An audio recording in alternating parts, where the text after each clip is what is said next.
Bonsoir à toutes et à tous, ravie de vous retrouver cette nuit sur D8 pour cette nouvelle édition de Voyage au bout de la nuit. Je suis avec vous ce soir pour quelques heures de lecture et cette nuit, nous poursuivons la lecture de 20 000 lieues sous les mers de Jules Verne, un roman d'aventure que vous connaissez probablement tous, paru à la fin du 19e siècle sous les conseils de George Sand à Jules Verne. En effet, apparemment, l'idée d'attrait de l'été 1865, Jules Verne l'aurait écrit à la suite d'une suggestion épistolaire de son ami George Sand.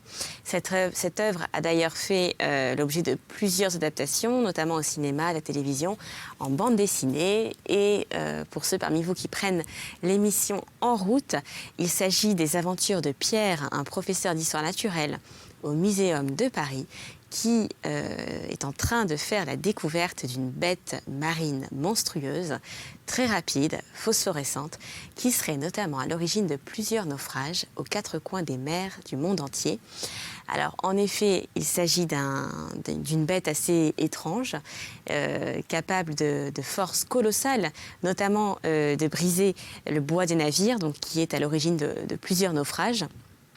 Et Pierre et son complice, le capitaine Farragut, vont dès à présent commencer leurs investigations afin de tenter d'éliminer le monstre marin. Alors, vont-ils réussir ou pas à capturer la bête? Eh bien, c'est ce que je vous propose tout de suite de découvrir puisqu'on poursuit la lecture. Avant cela, n'oubliez pas de nous rejoindre tout de suite, dès à présent. Vous connaissez le principe, c'est assez simple. Vous tapez le hashtag VBN et ça s'affiche juste là en bas de l'écran. Et vous nous retrouvez sur les réseaux sociaux pour vos avis, vos impressions, vos commentaires sur l'émission. On vous répondra avec grand plaisir. Mais pour l'heure, place à la lecture. Restez avec nous sur D8. Très belle nuit à toutes et à tous. Tel était ce dernier fait, qui eut pour résultat de passionner à nouveau l'opinion publique. Depuis ce moment, en effet, les sinistres maritimes, qui n'avaient pas de cause déterminée, furent mis sur le compte du monstre. Ce fantastique animal endossa la responsabilité de tous ces naufrages, dont le nombre est malheureusement considérable, car sur 3000 navires dont la perte est annuellement relevée au Bureau Veritas, le chiffre des navires à vapeur ou à voile, supposés perdus corps et biens par suite d'absence de nouvelles, ne s'élève pas à moins de 200. Or, ce fut le monstre qui, justement ou injustement, fut accusé de leur disparition. Grâce à lui, les communications entre les divers continents devenant de plus en plus dangereuses, le public se déclara et demanda catégoriquement que les mers fussent enfin débarrassées à tout prix de ce formidable cétacé. Chapitre 2. Le pour et le contre. À l'époque où ces événements se produisirent, je revenais d'une exploration scientifique entreprise dans les mauvaises terres du Nebraska, aux États-Unis. En ma qualité de professeur suppléant au Muséum d'histoire naturelle de Paris, le gouvernement français m'avait joint à cette expédition. Après 6 mois passés dans le Nebraska, chargé de précieuses collections, j'arrivai à New York vers la fin du mois de mars. Mon départ pour la France était fixé au 1er jour de mai. Je m'occupais donc, en attendant, de classer mes richesses minéralogiques, botaniques, zoologiques, quand arriva l'incident du Scotia. J'étais parfaitement au courant de la question à l'ordre du jour, et comment ne l'aurais-je pas été? J'avais lu et relu tous les journaux américains et européens sans être plus avancé. Ce mystère m'intriguait. Dans l'impossibilité de me former une opinion, je flottais d'un extrême à un autre. Qu'il y eût quelque chose, cela ne pouvait être douteux, et les incrédules étaient invités à mettre le doigt sur la plaie du Scotia. À mon arrivée à New York, la question brûlait. L'hypothèse de l'îlot flottant, de l'écueil insaisissable soutenu par quelques esprits peu compétents, était absolument abandonnée. En effet, à moins que cet écueil n'eût été une machine dans le ventre, comment pouvait-il se déplacer avec une rapidité si prodigieuse?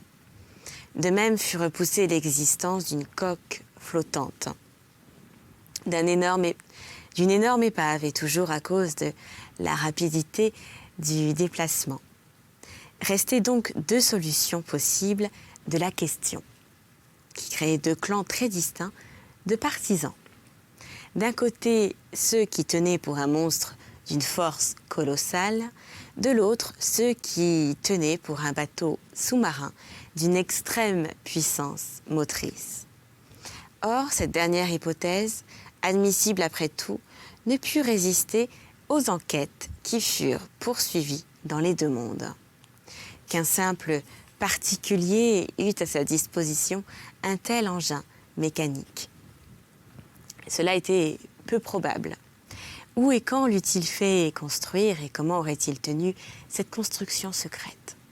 Seul un gouvernement pouvait posséder une pareille machine destructive. Et en ces temps désastreux où l'homme s'ingénie à multiplier la puissance des armes de guerre, il était possible qu'un État essayât, à l'insu des autres, ce formidable engin. Après les chassepots, les torpilles, après les torpilles, les béliers sous-marins, et puis la réaction. La réaction, du moins, je l'espère. Mais l'hypothèse d'une machine de guerre tomba encore devant la déclaration des gouvernements. Comme il s'agissait là d'un intérêt public, puisque les communications transocéaniennes en souffraient, la franchise des gouvernements ne pouvait être mise en doute. D'ailleurs, comment admettre que la construction de ce bateau sous-marin eût échappé aux yeux du public? Garder le secret dans ces circonstances est très difficile pour un particulier et certainement impossible pour un État dont tous les actes sont obstinément surveillés par les puissances rivales. Donc, après enquête faite en Angleterre, en France, en Russie, en Prusse, en Espagne, en Italie, en Amérique, voire même en Turquie, l'hypothèse d'un monitor sous-marin fut définitivement jetée. Le monstre revint donc à flot. En dépit des incessantes plaisanteries dont le lardait la petite presse, et dans cette voie les imaginations se laissèrent bientôt aller aux plus absurdes rêveries d'une ichtyologie fantastique. À mon arrivée à New York, plusieurs personnes m'avaient fait l'honneur de me consulter sur le phénomène en question. J'avais publié en France un ouvrage in quarto en 2 volumes intitulé « Les mystères des grands fonds sous-marins ». Ce livre, particulièrement goûté du monde savant, faisait de moi un spécialiste dans cette partie assez obscure de l'histoire naturelle. Mon avis me fut demandé. Tant que je ne pus nier la réalité du fait, je me renfermai dans une absolue négation. Mais bientôt, collé au mur, je dus m'expliquer catégoriquement. Même, l'honorable Pierre Aronnax, professeur au Muséum de Paris, fut mis en demeure par le New York Herald de formuler une opinion quelconque. Je m'exécutai. Je parlais faute de pouvoir me taire. Je discutais la question sous toutes ses faces, politiquement et scientifiquement. Et je donne ici un extrait très nourri que je publiai dans le numéro du 30 avril. Ainsi donc, disais-je, après avoir examiné une à une les diverses hypothèses, toute autre supposition étant rejetée, il faut nécessairement admettre l'existence d'un animal marin d'une puissance excessive. Les grandes profondeurs de l'océan nous sont totalement inconnues. La sonde n'a su les atteindre. Que se passe-t-il dans ces abîmes reculés? Quels êtres habitent et peuvent habiter à 12 ou 15 000 au-dessous de la surface des eaux? Quel est l'organisme de ces animaux? On saurait à peine le conjecturer. Cependant, la solution du problème qui m'est soumis peut affecter la forme du dilemme. Où nous connaissons toutes les variétés d'êtres qui peuplent notre planète, ou nous ne les connaissons pas. Si nous ne les connaissons pas toutes, si la nature a encore des secrets pour nous en ichtyologie, rien de plus acceptable que d'admettre l'existence de poissons ou de cétacés, d'espèces ou même de genres nouveaux, d'une organisation essentiellement fondrière qui habite les couches inaccessibles à la sonde et qu'un événement quelconque, une fantaisie, un caprice, si l'on veut, ramène à de longs intervalles vers le niveau supérieur de l'océan.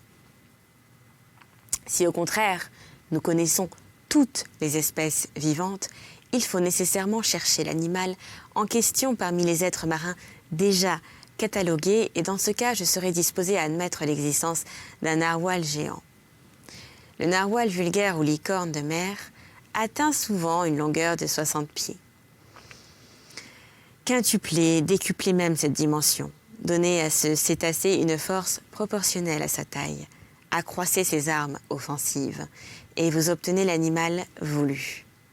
Il aura les proportions déterminées par les officiers du Shannon et la puissance nécessaire pour entamer la coque d'un steamer. En effet, le narwal est armé d'une sorte d'épée d'ivoire, d'une hallebarde, suivant l'expression de certains naturalistes. C'est une dent principale qui a la dureté de l'acier. On a trouvé quelques-unes de ces dents implantées dans le corps des baleines que le narwal attaque toujours avec succès. D'autres ont été arrachées, non sans peine, de carènes, de vaisseaux qu'elles avaient percés, d'outre en outre, comme un forêt perce un tonneau. Le musée de la faculté de médecine de Paris possède une de ces défenses longues de 2,25 m de large et 48 cm à sa base. Eh bien, supposez l'arme 10 fois plus forte et l'animal 10 fois plus puissant. Lancez-le avec une rapidité de 20 000 à l'heure, multipliez sa masse par sa vitesse et vous obtenez un choc capable de produire la catastrophe demandée. Donc, jusqu'à plus amples informations, j'opinerai pour une licorne de mer de dimension colossale, armée non plus d'une hallebarde, mais d'un véritable éperon comme les frégates cuirassées ou les rames de guerre dont elle aurait à la fois la masse et la puissance motrice.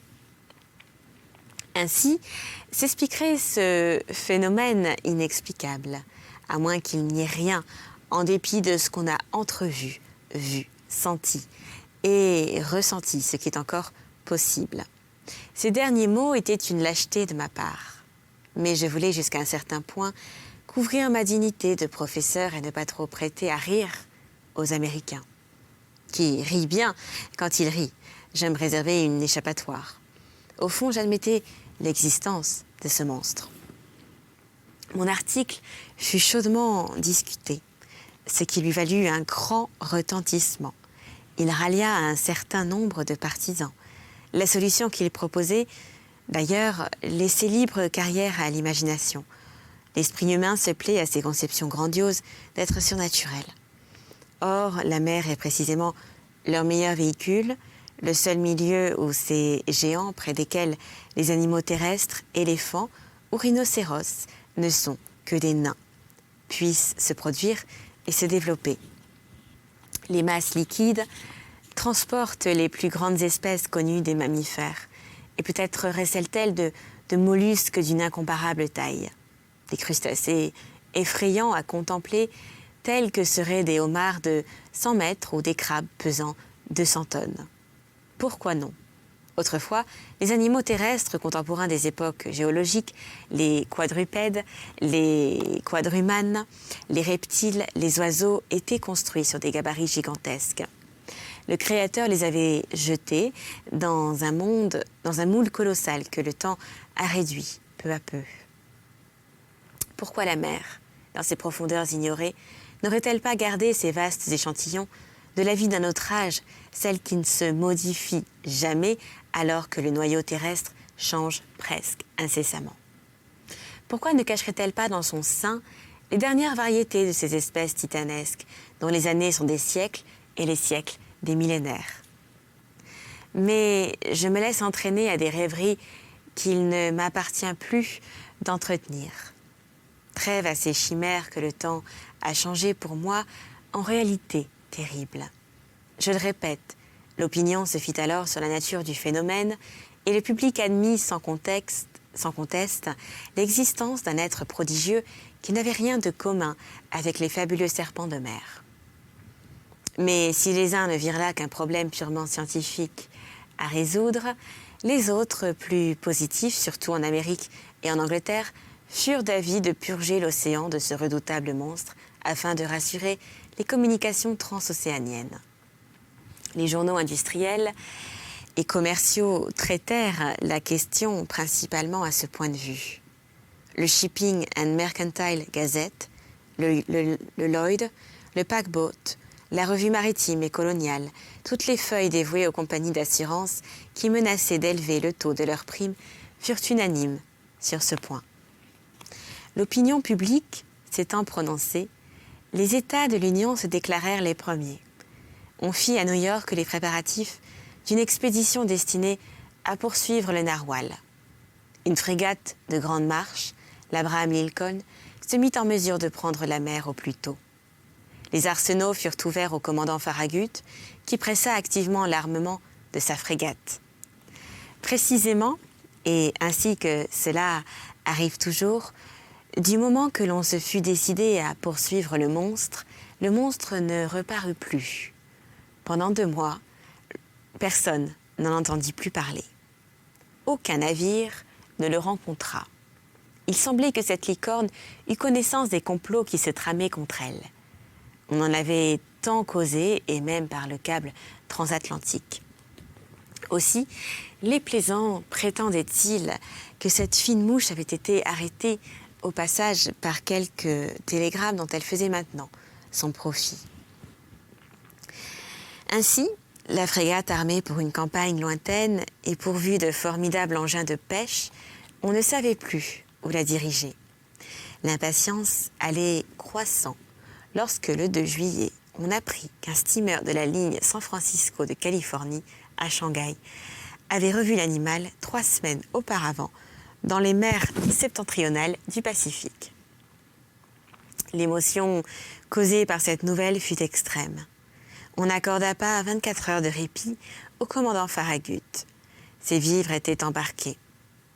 Ses soutes regorgeaient de charbon. Pas un homme ne manquait à son rôle d'équipage. Il n'avait qu'à allumer ses fourneaux, à chauffer, à démarrer. On ne lui eût pas pardonné une demi-journée de retard. D'ailleurs, le commandant Farragut ne demandait qu'à partir. 3 heures avant que l'Abraham Lincoln ne quittait la pierre de Brooklyn, je reçus une lettre libellée en ces termes. Monsieur Aronnax, professeur au Muséum de Paris, Fifth Avenue, hôtel à New York. Monsieur, si vous voulez vous joindre à l'expédition de l'Abraham Lincoln, le gouvernement de l'Union verra avec plaisir que la France soit représentée par vous dans cette entreprise. Le commandant Farragut tient une cabine à votre disposition. Très cordialement vôtre, J.B. Hobson, secrétaire de la Marine. Chapitre 3. Comme il plaira à monsieur. 3 secondes avant l'arrivée de la lettre de J.B. Hobson, je ne songeais pas plus à poursuivre la licorne qu'à tenter le passage du Nord-Ouest. 3 secondes après avoir lu la lettre de l'honorable secrétaire de la Marine, je comprenais enfin que ma véritable vocation, l'unique but de ma vie, était de chasser ce monstre inquiétant et d'en purger le monde.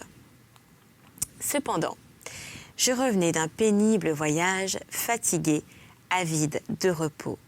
Je n'aspirais plus qu'à revoir mon pays, mes amis, mon petit logement du Jardin des Plantes, mes chères et précieuses collections. Mais rien ne put me retenir. J'oubliais tout. Fatigue, amis, collections. J'acceptais sans plus de réflexion l'offre du gouvernement américain. D'ailleurs, pensais-je, tout chemin ramène en Europe. Et la licorne sera assez aimable pour m'entraîner vers les côtes de France. Ce digne animal se laissera prendre dans les mers d'Europe. Pour mon agrément personnel, et je ne veux pas rapporter moins d'un demi-mètre de sa hallebarde d'ivoire au Muséum d'histoire naturelle. Mais, en attendant, il me fallait chercher ce narwhal dans le nord de l'océan Pacifique, ce qui, pour revenir en France, était prendre le chemin des antipodes. « Conseil !» criai-je d'une voix impatiente. Conseil étant mon domestique, un garçon dévoué qui m'accompagnait dans tous mes voyages, un brave flamand que j'aimais et qui me le rendait bien. Un être flegmatique par nature, régulier par principe, zélé par habitude, s'étonnant peu des surprises de la vie, très adroit de ses mains, apte à tout service et en dépit de son nom, ne donnant jamais de conseils, même quand on ne lui en demandait pas. À se frotter aux savants de notre petit monde du jardin des plantes, Conseil en était venu à savoir quelque chose. J'avais en lui un spécialiste, très ferré sur la classification en histoire naturelle, parcourant avec une agilité d'acrobate toute l'échelle des embranchements, des groupes, des classes, des sous-classes, des ordres, des familles, des genres, des sous-genres, des espèces et des variétés. Mais sa science s'arrêtait là. Classer, c'était sa vie. Il n'en savait pas davantage. Très versé dans la théorie de la classification, peu dans la pratique, il n'eût pas distingué, je crois, un cachalot d'une baleine.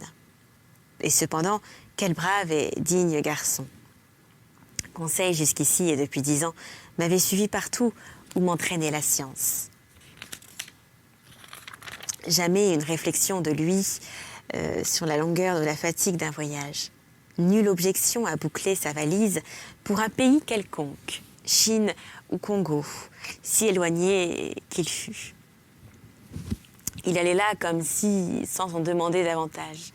D'ailleurs, d'une belle santé qui défiait toutes les maladies, des muscles solides mais pas des nerfs, pas l'apparence de nerfs en tout cas, au moral s'entend. Ce garçon avait une trentaine d'années, son âge était à celui de son maître comme 15 est à 20. Qu'on m'excuse de dire ainsi que j'avais 40 ans. Seulement, Conseil avait un défaut. Formaliste enragé, il ne me parlait jamais qu'à la troisième personne, au point d'en être agaçant. Conseil, répétai-je, tout en commençant d'une main fébrile mes préparatifs de départ. Certainement, j'étais sûre de ce garçon si dévoué. D'ordinaire, je ne lui demandais jamais s'il lui convenait ou non de me suivre dans mes voyages. Mais cette fois, il s'agissait d'une expédition qui pouvait indéfiniment se prolonger. D'une entreprise hasardeuse à la poursuite d'un animal capable de couler une frégate comme une coque de noix. Il y avait là matière à réflexion même pour l'homme le plus impassible du monde. Qu'allait dire Conseil ? Conseil, criai-je une troisième fois. Alors, Conseil parut. « Monsieur m'appelle, dit-il en entrant. »« Oui, mon garçon. Prépare-moi. Enfin, prépare-toi. Nous partons dans 2 heures. » « Comme il plaira à monsieur, répondit tranquillement Conseil. Pas un instant à perdre. Serre dans ma malle tous mes ustensiles de voyage, des habits, des chemises, des chaussettes, sans compter, mais le plus que tu pourras, et hâte-toi donc. »« Et les collections de monsieur ?» fit observer Conseil. « Oh, on s'en occupera plus tard. »« Quoi ? Les archéothériums, les iracothériums, les oréodons, les chéropotamus et autres carcasses de monsieur ? Eh bien, on les gardera à l'hôtel. Et le babiroussa vivant de monsieur, on le nourrira pendant notre absence. D'ailleurs, je donnerai l'ordre de nous expédier en France notre ménagerie. »« Nous ne retournons donc pas à Paris ?» demanda Conseil. Si, certainement, répondis-je évasivement, mais en faisant un crochet. Le crochet qui plaira à monsieur.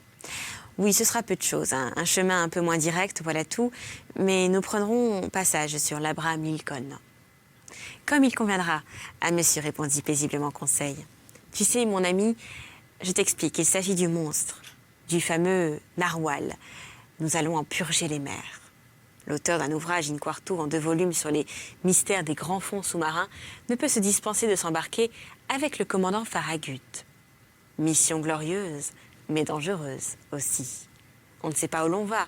Ces bêtes-là peuvent être très capricieuses, mais nous irons quand même. Nous avons un commandant qui n'a pas froid aux yeux.